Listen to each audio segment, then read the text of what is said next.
तुझी तब्येत कशी आहे आता? ठणठणीत. सॉरी आमच्यामुळे. जान्हवी, अगं जे व्हायचं ते होतच आणि वय झालंय आता माझं. माझं सोड, तू सांग, तू प्रेग्नंट आहेस ना? तुम्हाला कोणी सांगितलं? तुझ्या चेहऱ्याने. खरंच तुझा चेहरा पाहून कळलं मला. चेहरा पाहून? 70 पार केलीये मी, एवढं कळणार नाही मला? तिला नाही कळलं. आता त्याला कसं कळेल ग? पण त्याने समजून घेण्याचा प्रयत्नही नाही केला. मग बोलली का नाहीस? एकतर आधी सगळं निवळण्याची वाट पाहिली, मग काहीच निवळत नाहीये म्हटल्यानंतर आईजी मी खूप प्रयत्न केला. इनफॅक्ट मी 2-3 वेळा श्रीला भेटले सुद्धा. मग नाही सांगू शकले. आईजी खरंच मला इतकी मोठी गोष्ट लपवायची नव्हती, पण श्री माझं काही ऐकूनच घेत नव्हता. त्याच्या मनात माझ्याविषयी इतका राग होता की तो फक्त चिडायचा, टोमणे मारायचा. मग माझं धाडसच नाही झालं. आणि त्यात तुमच्या तब्येतीमुळे सुद्धा तो खूप डिस्टर्ब असायचा आईजी. अगं मग मला नाही का सांगायचं? आईजी मी तुम्हाला सांगण्याचा सुद्धा प्रयत्न केला होता. तुम्हाला आठवतंय मी एकदा तुम्हाला म्हणाले होते की मला बोलायचंय तुमच्याशी. मला हार्ट अटॅक येऊन गेलाय. फार जास्त दुःख किंवा आनंद मला पेलवेल की नाही मला सांगता येत नाही. त्यानंतर माझं धाडसच नाही झालं आईजी. अगं मग इतर कोणाला तरी सांगायचंस? कारण मला भीती वाटली होती. कसली? एकतर पिंट्यामुळे सगळेच माझ्यावर चिडले होते, त्यात तुमचा अटॅक आणि माझी प्रेग्नन्सी, या दोन्ही बातम्या एकत्रच आल्या. आईजी तुमचा अटॅक माझ्या बाळाच्या पायगुणाशी तर जोडला जाणार नाही ना, अशी भीती वाटली. रेडी आहेस का तुझ्या नवी? अगं कुठल्या जमान्यात वावरतो आपण? हे तर मी माझ्या तरुणपणी सुद्धा मानलं नव्हतं. हे बघ, श्री पोटात होता तेव्हा रमाकांत परदेशी गेला म्हणून मी श्रीला त्याबद्दल जबाबदार धरलं का? अगं माणसं आपल्या इच्छेनुसार, स्वभावानुसार वागतात. त्याचं खापर त्या निष्पाप जीवावर कशाला फोडायचं? आणि हार्ट अटॅक ही एक मेडिकल कंडिशन आहे. त्यासाठी वय, प्रकृती हे कारणीभूत असतात. तुझ्या पोटात वाढणारा गोखल्यांचा अंश कसा कारणीभूत असेल, त्याला कसा जबाबदार असेल? तू इतर कुणाला नाही, मला तरी सांगायलाच हवं होतंस जान्हवी. पण त्या आधीच तुमच्या नातवाने मला डिवोर्सची नोटीस पाठवली ना. अगं पण डिवोर्स तुला हवा होता ना? मला ना पिंट्याची खूप काळजी वाटते. एक तर आहे भोळसट, कसं होणार त्याचं कोण जाणे. कला कान किटलेत माझे सगळं पुन्हा पुन्हा ऐकून. व्यवस्थित चाललंय त्याचं. काय व्यवस्थित चालू आहे? अक्कल नाही म्हणते ना ती ही. एक तर मिळतात किती? 40 रुपये. त्या 40 रुपयामध्ये कधी बदाम आण, कधी कुठलं फळ आण. स्वतःच्या भविष्याचा म्हणून काही विचारच करायचा नाही. अगं त्याचं तो बघेल, तू कशाला त्यात पडतेस? अहो आई आहे मी त्याची. 9 महिने पोटात वाढवलंय त्याला. सगळ्याच आया वाढवतात आपल्या पोराला 9 महिने पोटात. मग आई पोटात वाढवते ना, म्हणूनच घोर असतो तिला तिच्या लेकराचा. कसला घोर लागलाय तुला त्याचा? अहो कसं होणार त्याचं? दूध वाढवले ताईसाठी, फळं आण ताईसाठी. त्याला गरज नाहीये का शरीराला त्या सगळ्या गोष्टींची? बरं आता जानूचे एक एक खर्च वाढतच जाणार. काही भागणार आहे का तिच्या तुटपुंच्या पगारामध्ये? काय पैशाचं काही झाड लागलेलं नाहीये दारात का? तिचा बाप कुबेर आहे? तुझ्यापर्यंत आलंय का कोणी हिशोब घेऊन? हे सगळं सेव्हिंग आता जानूच्या बाळणपणावर खर्च झालं तर मग पुढे खायचं काय? तेव्हाच तेव्हा बघू. पिंट्याचं लग्न कसं होणार? आणि अशी ही टाकलेली बहीण तिच्या पोरासकट आपल्या बाहेर येऊन राहते असं म्हटल्यानंतर त्याला कोणी देईल का मुलगी? कला पुरे कर तुझ्या तोंडाचा पट्टा आता. अगं ती मिळवते आणि ती खर्च करते. तुझा काय संबंध आहे तिचं खाणं काढण्याचा? माझ्या सगळ्या बोलण्याचा विपर्यास करायची सवय लागली तुम्हा लोकांना. तिचं खाणं काढत नाहीये मी तुम्हाला फक्त सांगतेय की खर्च कसे वाढलेत आणि जानूच्या एकटीच्या पगारावर हे सगळं भागणार आहे का? बरं मग काय करूया? पोटगीचा आपण नीट विचार केला पाहिजे.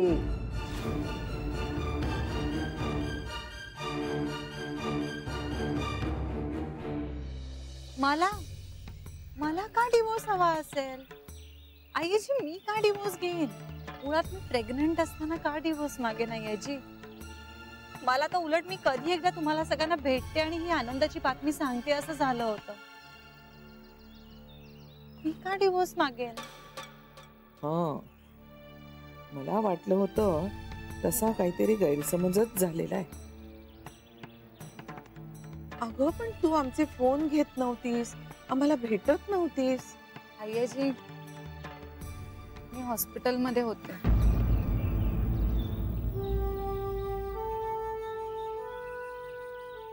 खूप स्ट्रेस होता आणि मला डॉक्टर म्हणाले होते की आता बाळासाठी हा स्ट्रेस खूप घातक ठरू शकेल. म्हणून मी बाळासाठी थोडा काळ कोणाशी संबंध ठेवले नव्हते. पण म्हणून ही गोष्ट लपवून ठेवणार होते का? मी सांगणारच होते ना. हे आम्हाला काहीच माहित नव्हतं. तुझ्या ऑफिस मध्ये चौकशी केली तेव्हा तू सुट्टीवर होतीस. तू फोन उचलत नव्हतीस म्हणून तुझ्याशी बोलायला मी स्वतः तुझ्या घरी आले होते. मी घरी आला होता कधी? डिवोर्सचा विषय निघाला तेव्हा. घरात कुणीच नव्हतं. आई होती तुझी. मग आईने तुम्हाला सांगितलं नाही मी हॉस्पिटलमध्ये आहे ते? नाही. श्री आणि जान्हवी मध्ये काहीतरी गैरसमज निर्माण झालाय. तुमच्या मुलाचं मला माहित नाही, पण जान्हवीचा गैरसमज मात्र दूर झालाय. म्हणजे तुमचं घराणं काय ते कळलंय तिला. मी माफी मागते तुमची. त्याने माझ्या मुलाने तुरुंगात घालवलेले 2 दिवस परत येणार आहेत का? परत काहीच येत नसतं. तसंच आता तुमची सूनही परत येणार नाहीये. पण नाही म्हणजे त्यात तिचा काही दोष नाहीये. कारण मीच असं म्हणाले होते सगळं निवळल्याशिवाय कुणालाच काहीच सांगू नकोस म्हणून तिने लपवलं असेल कदाचित. पण त्यांनी तुला सांगितलं नाही मी येऊन गेल्याचं? मला त्रास होऊ नये म्हणून कदाचित बोलली नसेल ती. अगं पण याची खूप स्ट्रेस होता अजूनही आहे. पण आता मी सगळं स्वीकारलंय. पण आजकाल मी फार त्रास करून घेत नाही स्वतःला कशाचाच. आईजी मला धक्के नाही आवडत. अशी चढ उतारांची पण भीती वाटते. आयुष्य कसं साधं सोपं सरळ असावं. त्या काळात आईने खूप केलं पण माझी अवस्था अगदीच नाजूक होती. आता तिच्या आईबद्दल तिला सांगणं योग्य नाही. मुळात तिच्या आईनं हे दुष्टाव्यानं केलं का तिला जान्हवीची काळजी वाटत होती याची कल्पना नाही. ते कळल्याशिवाय यावर काही बोलणं चूक ठरेल. आणि जान्हवीची परिस्थिती खरंच खूप नाजूक वाटते. अशा अवस्थेत तिच्या पुढे संघर्षाचे मुद्दे नको. आधी छाननी केली पाहिजे या सगळ्या प्रकाराची. मग तिच्या आईला जाब विचारावा.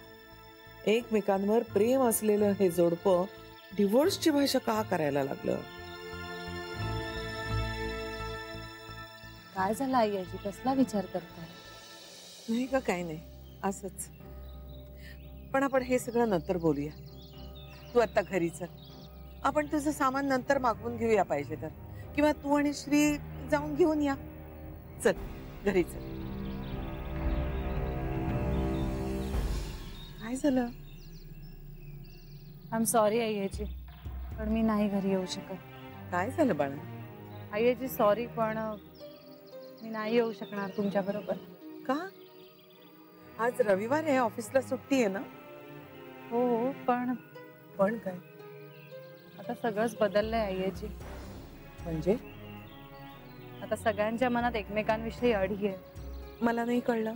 आईजी आता काहीच पूर्वीसारखं नाहीये. नाही ग तसं नाहीये. गोष्टी अजून हाताबाहेर गेल्या नाहीयेत. गेल्यात. तू घरी चल सगळं ठीक होईल. आमचा अंश वाढतोय तुझ्या पोटात, माझ्या श्रीचं बाळ. एवढा आनंदाचा क्षण यापूर्वी फक्त श्रीच्या जन्माच्या बातमीनं आला होता. विघ्नेश्वराची कृपा की आपण आत्ता भेटलो आणि हे सगळं मला कळलं. नाहीतर गोष्टी कुठल्या थराला गेल्या असत्या त्यालाच ठाऊक. माझ्या तब्येतीचं नसतं ना तर मी गोष्टी इथवर येऊच दिल्या नसत्या. त्या नोटिशीला काहीही अर्थ नाही आणि डिवोर्सलाही. तुम्ही दोघांनी आता आई बाबा म्हणून एकत्र असलं पाहिजे, बरोबर असलं पाहिजे. मी चांगले कान पकडते श्रीचे. चल तू. अय्याजी, मला खूप आदर वाटतो तुमचा, आधार वाटतो. पण मला घरी यायला नका सांगू प्लीज. अगं का ते सांग ना. कारण श्रीने मला समजून नाही घेतलं. पिंट्यावरचा राग सतत माझ्यावर काढत राहिला. मला नोटीस पाठवली. बरं तरीही लाचारासारखी मी त्याला भेटायला गेले, त्याच्याशी बोलूया म्हटलं, पण फक्त भांडला माझ्याशी. अय्याजी, आम्ही खूप दुरावलोय आता. अगं पण त्याचीही काही बाजू असू शकते. हो, पण म्हणून बायकोचं ऐकूनच न घेण्याचं कन्सेशन नाही मिळू शकत ना त्याला. सगळ्या जगाची काळजी असते ना त्याला. स्त्रियांबद्दल नितांत आदर आणि कणव वाटते ना. मग बायकोबद्दल नाही वाटलं काही? माझ्याशी वागताना कुठे केलं ते सगळं? हे बघ, तुमच्यामध्ये काहीतरी मेजर मिसअंडरस्टँडिंग झालेलं आहे. पण मग तो दूर करण्याचा मी प्रयत्न करतच होते ना अय्याजी.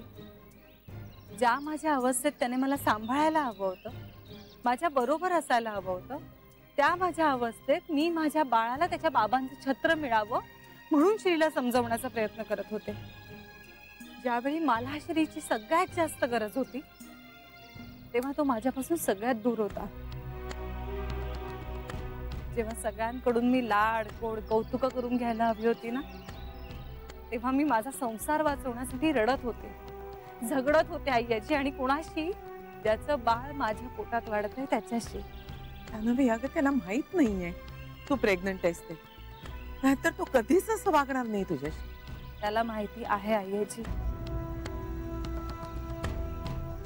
श्रीला माहित आहे? हे सगळं सांगणारं पत्र लिहिलं होतं मी त्याला. मी हॉस्पिटलमध्ये असताना त्याचे फोन उचलू शकले नाही कारण मला बरं नव्हतं. मी प्रेग्नंट आहे आणि आता आपण आपल्या बाळासाठी सगळं बाजूला ठेवून एकत्र येऊया, नको भांडूया, सगळे मिसअंडरस्टँडिंग दूर करूया वगैरे वगैरे हे सगळं सांगणारं पत्र लिहिलं होतं मी. असं पत्र लिहिलं होतंस तू श्रीला? हो. काय म्हणाला तू? त्याने ते पत्र फाडून डस्टबिन मध्ये टाकलं. शक्य नाहीये ते. नाही, एवढंच नाही, त्याने मला ब्लॉकही करून टाकलं. माझ्याशी कुठलाही संपर्क ठेवायचा नाही म्हणून. जान्हवी, जान्हवी,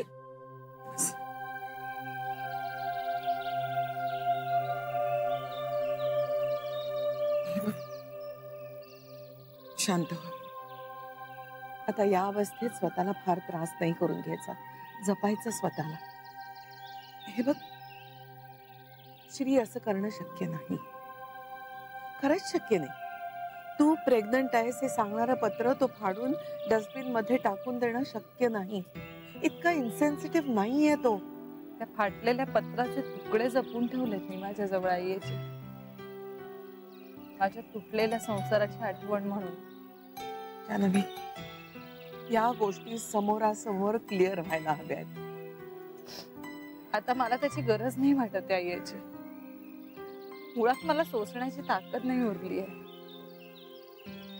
त्याचं जे काही ठरलंय ते आता त्याला लकलं.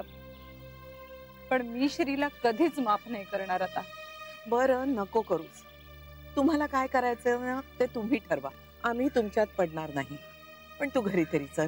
एवढं सगळं झाल्यावर मी आणि माझं बाळ दोन्ही श्रीला नको असताना. ते घर त्याच्या एकट्याचं नाहीये, सगळ्यांचं आहे. आपण ते नंतर बघूया.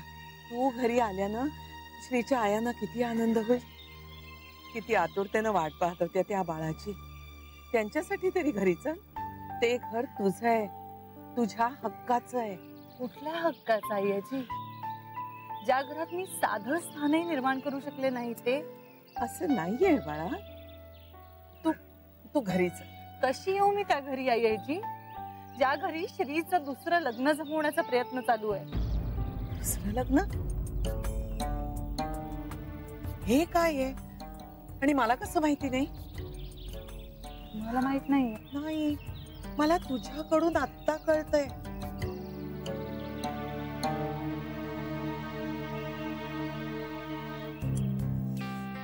म्हणजे जुजबी बोलणं झालं होतं, पण मी ते खोडून काढलं होतं. सिरियस काहीही नव्हतं. पण आता सगळं सिरियस आहे.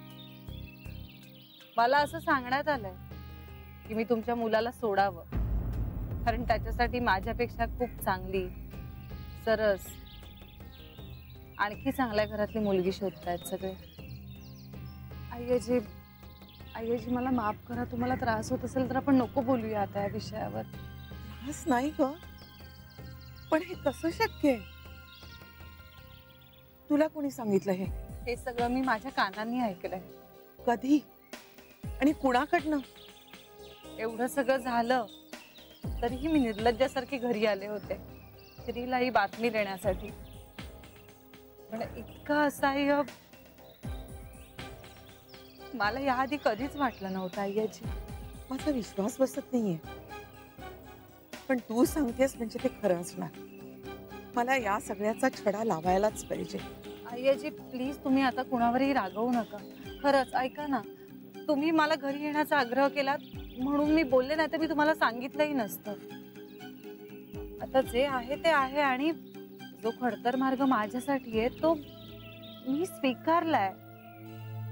आता त्यात कुठलाच बदल नको. मला ना ह्या अशा बदलांची भीती वाटते आईजी. आणि मनात एकमेकांबद्दल एवढं काही असताना मला किंवा आणखी कुणाला काय आनंद मिळणार आहे आईजी यातून? त्यापेक्षा दूर राहिलेलंच बरं. मला क्षमा करा. जान्हवी, सगळ्यांच्या वतीनं मी तुझी क्षमा मागते. खूप चुकलं आमचं. आईजी प्लीज मला लाजवू नका. लाज तर मला वाटते आमच्या वागण्याची. याची चुका माझ्याकडूनही आमच्या सगळ्यांकडूनही झाल्या. वाईट इतकंच वाटतंय की या सगळ्या चुकांची शिक्षा काहीही दोष नसताना माझं बाळ भोगतंय. असं नाही होणार जान्हवी. तो गोखल्यांचा अंश आहे आणि तो त्याच्या मानानं आणि थाटानंच या जगात येणार. तुझी इच्छा नसेल तर मी बळजबरी करून तुला घरी नेणार नाही. पण माझी सून आहेस तू आणि तुझ्या पोटात माझ्या घराण्याचा अंश वाढतोय. त्याचा जन्म गोकुळातच होईल हा माझा शब्द आहे आणि माझा शब्द मी प्राणापेक्षा जास्त जपते.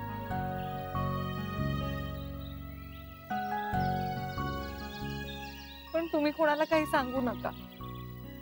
म्हणजे श्रीला आता माहितीच आहे तो इग्नोर करतोय. पण माझं झालंय त्याच्याशी बोलणं. तुम्ही त्याच्याशी आता काही नका बोलू. अगं पण माझ्या बाळाला मला श्रीवर नाही लादायचं आईजी. आईजी आम्ही असे जवळ आलो तर मनाने दूरच राहू ना. एवढे दुरावलं आम्ही एकमेकांना. त्यापेक्षा त्याला हवं तसं होऊ दे. आणि मी आता माझ्या मनाची तयारी केली आहे काहीही सोसण्याची. आणि त्याच्या आयांचा मला खूप राग आलाय. माझ्या नवऱ्याचं दुसरं लग्न लावण्याचा विचार करणाऱ्यांना मला काहीच सांगायचं नाहीये. आईजी सॉरी. पण जान्हवी, मी समजू शकते तुझ्या भावना. तुम्ही मनाने जवळ आल्याशिवाय मी ही बातमी कुणालाही सांगणार नाही. म्हणजे आयुष्यभर ते बघू. मी निघू. जान्हवी, माझा तुझ्यावर आणि श्रीच्या होणाऱ्या बाळावर हक्क आहे असं मानतेस ना तू? पूर्णपणे. मग होणाऱ्या बाळासाठी मला जे काही करायचंय त्यासाठी तू मला अडवू नकोस. माझे पतवंड आहे ते. मला आत्तापासूनच त्याचं कोड कौतुक लाड करायचे. त्यासाठी मला थांबवू नकोस तू.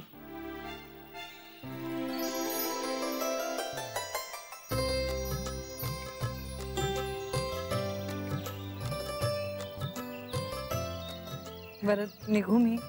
उशीर होतोय.